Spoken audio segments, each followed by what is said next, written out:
ខ្ញុំកណាសូមនមស្ការចំពោះសម្ដេចអគ្គមហាផ្សង្ឃរាជទាំងពីរគណៈសម្ដេចព្រះជាគណៈព្រះថេរានុថរៈគ្រប់ព្រះអង្គសូមក្រាបថ្វាយបង្គំចំពោះបង្គោលណាជាម្ចាស់ជីវិតអង្គលើត្បូងគ្រប់សម្ដេចអាយដាមលោកជំទាវអស់លោកស្រីលោកយាយលោកតាបងប្អូនជនរួមជាតិទាំងអស់ជាទីគោរព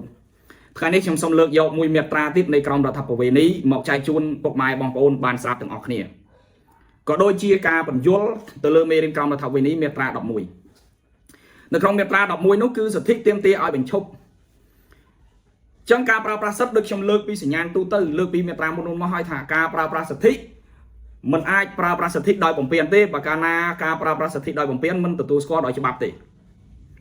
ចឹងនៅក្នុងមាត្រាជាហោហែមកឥឡូវមកដល់មាត្រា11នេះក៏បានកំណត់ថាការប្រើប្រាស់សិទ្ធិដោយបំពានអាចទាមទារឲ្យបញ្ឈប់នូវសិទ្ធិនោះបាននៅក្នុងចំណុចទី1នៃមាត្រា11កាលណាបើមានការបារម្ភថានឹងប្រើប្រាស់សិទ្ធិដោយបំពានបុគ្គលអាចទាមទារឲ្យបញ្ឈប់បានបើមានការបារម្ភថាប្រើប្រាស់សិទ្ធិដោយបំពានក្នុងករណីខ្ញុំឧទាហរណ៍ថាបុគ្គល2នាក់បុគ្គល A និងបុគ្គល B បុគ្គល A រកស៊ីលក់គុយទាវរកទទួលទានលក់គុយទាវលក់ខូចជានេះហាចឹងចោះណាមានបាយមានម្ហូបចឹងចោះដែលកំពុងតែអាជីវកម្មគាត់ដើរល្អបុគ្គល B គាត់មកបើកអាជីវកម្មក្រោយនៅក្បែរហ្នឹងជាប់នឹងយើងហ្នឹងជាប់នឹងបុគ្គល A ហ្នឹងប៉ុន្តែគាត់បើកអាជីវកម្មចាំជ្រូកនៅជាប់គ្នាហ្នឹងហើយធម្មតាការចិញ្ចឹមជ្រូកវាប្រកាសជាមានក្លិនណាស់ជាអតិពលប៉ះពាល់ដល់សិទ្ធិអ្នកដទៃប៉ះពាល់ដល់សិទ្ធិបុគ្គលប៉ះពាល់ដល់សិទ្ធិអ្នកដទៃចឹងតែបុគ្គល A គាត់អាចមានសិទ្ធិទាមទារឲ្យបញ្ឈប់សកម្មភាពឬក៏ទាមទារឲ្យបញ្ឈប់សកម្មភាពដោយមានការបារម្ភរបស់គាត់មិនឲ្យបើកទេមានតែគាត់មិនទាន់បានបើកទាមការបារម្ភចឹងមិនអាចឲ្យបើកទេទាមទារទៅឲ្យបញ្ឈប់នៅសកម្មភាពបាននឹងចំណុចទី1ចំណុចទី2មានការបារម្ភថានឹងបន្តសកម្មភាពរំលោភសិទ្ធិនោះករណីនេះវាកើតឡើងហើយរឿងដដែលកើតឡើងហើយចឹងបុគ្គលអេនេះគាត់មានការបារម្ភថារឿងហ្នឹងប្រកាសជាកើតទៀតណាកាលណាបើកើតម្ដងហើយមានការហាម5អីទៅឬក៏បានប្រាប់ទៅមានការបញ្ឈប់ប៉ុន្តែមិនបានរុះរើទេចុះគាត់មានការបារម្ភថានឹងកើតឡើងបន្តទៀតនៅតែបន្តកើតឡើងទៅទៀតចឹងបុគ្គល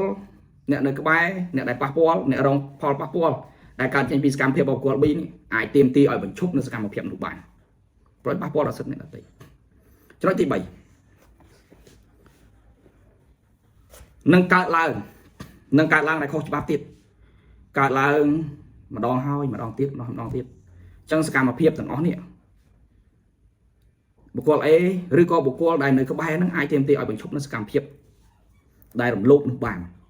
ញ្ចឹងមានតែ3ចំណុចនេះនៅក្នុងមាត្រា11នេះពុកម៉ែបងប្អូនណាទី1គឺមានការបារម្ភថានឹង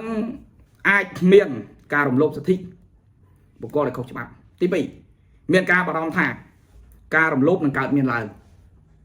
កើតមានម្ដងហើយចឹងនឹងកើតមានបន្តទៅទៀតឬក៏នឹងកើតឡើងដោយខុសច្បាប់ឬក៏នឹងកើតឡើងទៅទៀតដោយខុសច្បាប់មានតែ3ចំណុចចឹងទេចឹងបុគ្គលអាចមានសិទ្ធិទាមទារឲ្យបញ្ឈប់នៅការរំលោភសិទ្ធិនោះបានខ្ញុំនឹងអានមាត្រា